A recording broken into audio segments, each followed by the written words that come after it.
Welcome to ATR Powerslam Above the Rings exclusive YouTube show coming to you to provide your wrestling results for the weekend and in 7/8/2023 with a 20-minute time limit. We're your host, the SLB, and Scott. Before we begin, please make sure you subscribe and hit that like button.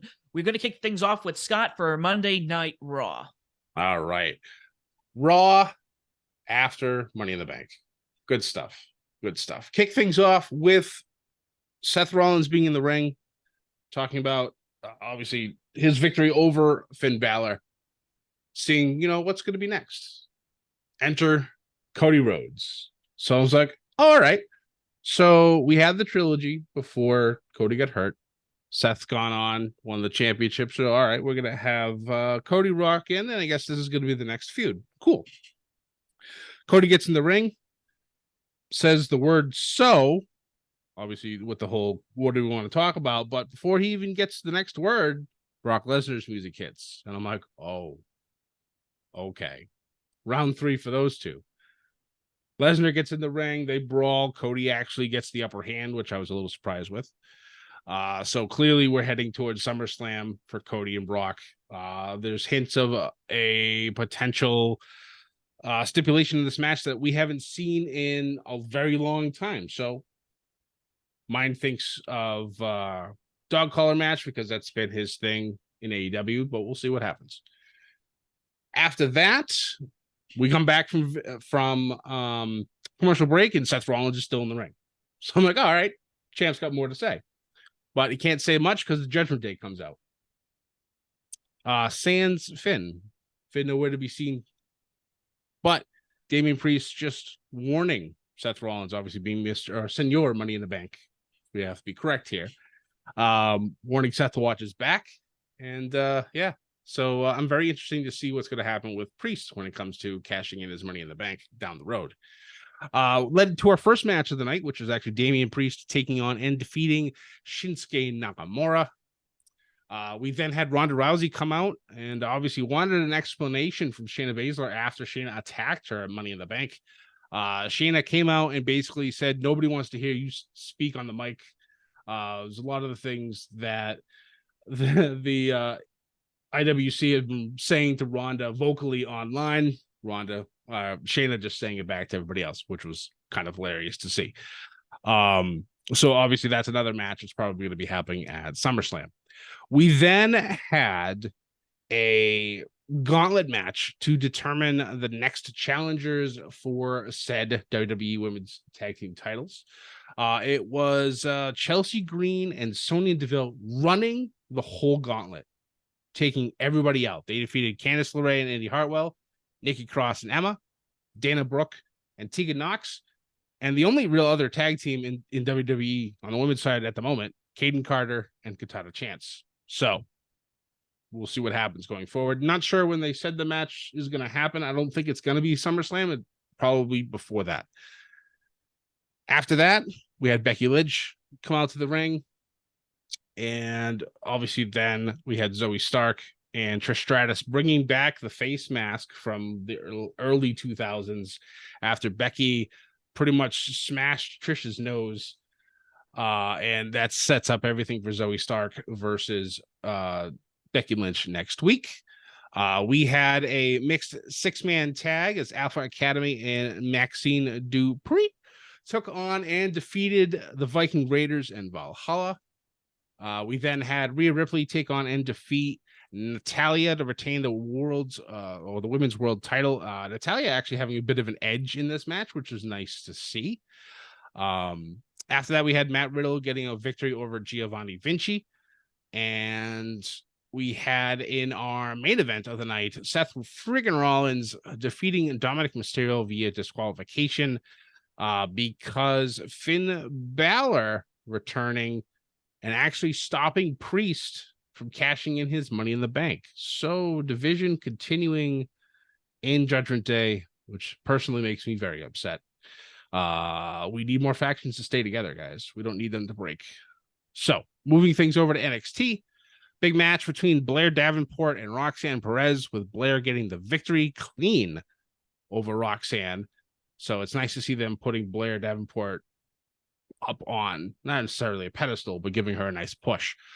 We had Mustafa Ali get a big victory over Tyler Bate.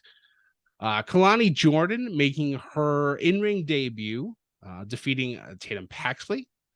And then we had the return, or I should say, the new NXT Underground. This actually felt a lot bigger than when Raw Underground was the thing. Eddie Thorpe getting a big victory over Damon Kemp.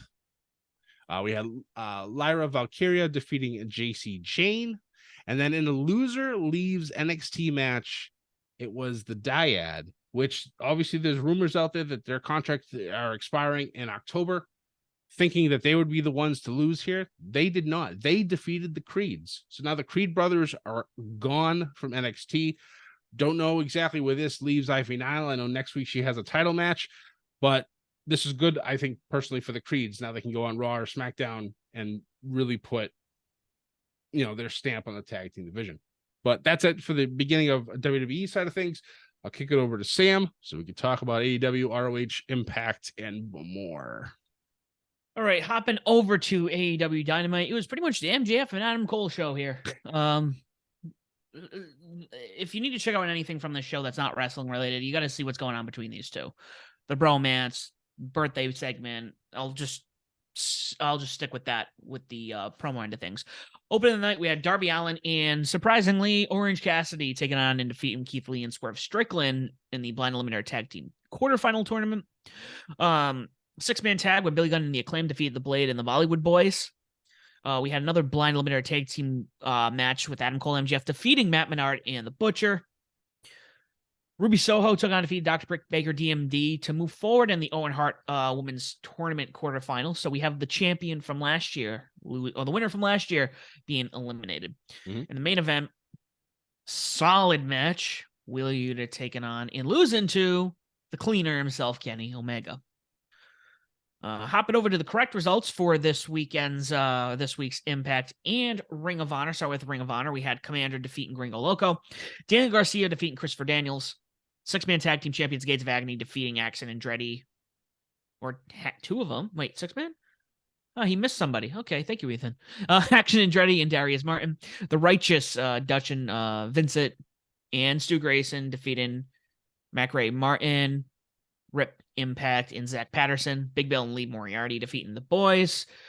Athena defeated Silesia Sparks in a proving ground match. Mark Briscoe defeating JD Drake and Tony Nese in a triple threat match. Mark Briscoe is going to be taking on Claudio for the Ring of Honor title at Death Before Dishonor. Diamante defeated Vanessa Craven. 6-man tag champion Brian Cage defeated Josh Woods, Dalton Castle, Shane Taylor, Trent Seven, Willie Mack in a fatal 6-way. The Kingdom, Matt Taven, Mike Bennett defeating Layla Hirsch, returning, defeating the Infantry, Carly Bravo, Sean Dean, and Trisha Dora. That was the main event, I guess. Okay, hopping over to Impact. Gonna have to tell him to clean these up. Hopping over to Impact, we had Eddie Edwards defeating Frankie Kazarian, Sammy Callahan and Rich Swann defeating Champagne Singh and Shira, Jonathan Gresham defeating Angels, PCO defeating the Good Hands, Giselle Shaw defeating Courtney Rush in the main event, Nick Aldis and Leo Rush defeating the Motor City Machine Guns.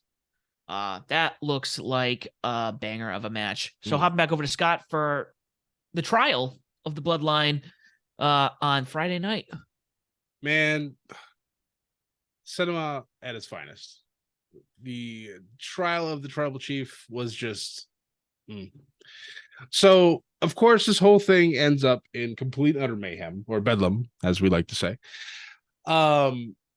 You have Roman, saying he's had enough, he's done, taking off his lei, taking off the title, getting to his knees, looking like he's about to present Jey Uso with being the Tribal Chief. And then Roman flips the script with a low blow. Solo gets involved. Jamie gets involved. Jimmy gets absolutely decimated, having to be brought to a hospital. They didn't say local medical facility, which is always their go-to. They said an actual hospital. So that right there shows you just how bad this was. But it was just a roller coaster of 35 minutes. Yes, 35 minutes this front part took. And it was insane. Some people said it was a little long.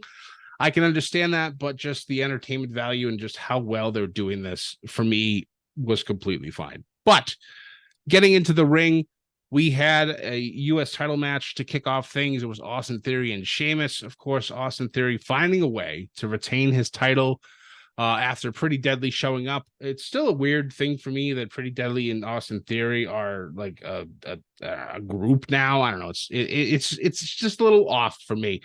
I would have seen Pretty Deadly with someone like Grayson Waller, but whatever. So Theory retains there. This match, I believe, was probably the reason why that got cut short. AJ Styles defeating Karrion Kross in like 3 minutes. It was ridiculous. Like, I did not expect that at all. I feel like Karrion Kross also looked like he had an injury to his leg.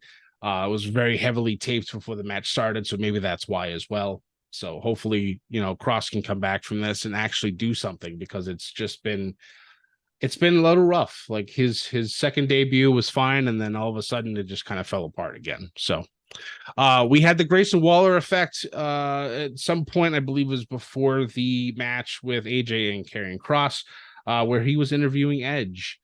And Grayson just leading into the whole thing of Edge retiring this year, obviously going to Toronto and into Canada soon.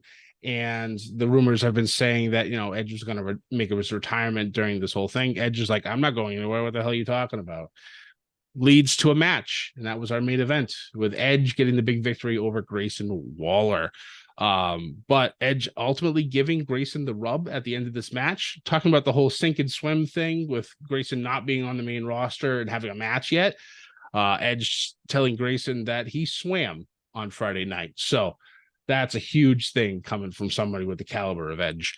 But that's it for the WWE side of things. I will kick it back over to Sam so we can talk Rampage and Collision. Take it away, Sam. All right, Rampage, good open match. Dark Order got the W against the Elite with assistance from the Blackpool Combat Club. We had another blind eliminator tag team tournament quarterfinal match with the Jericho Appreciation Society, Daniel Garcia and Sammy Guevara defeating Jeff Jarrett and Matt Hardy. Hikaru Shida defeated Marina Shafir. And then the main event, Big Bill and Brian Cage defeated Matt Sydal and Trent Beretta in another blind eliminator tag team tournament quarterfinal match.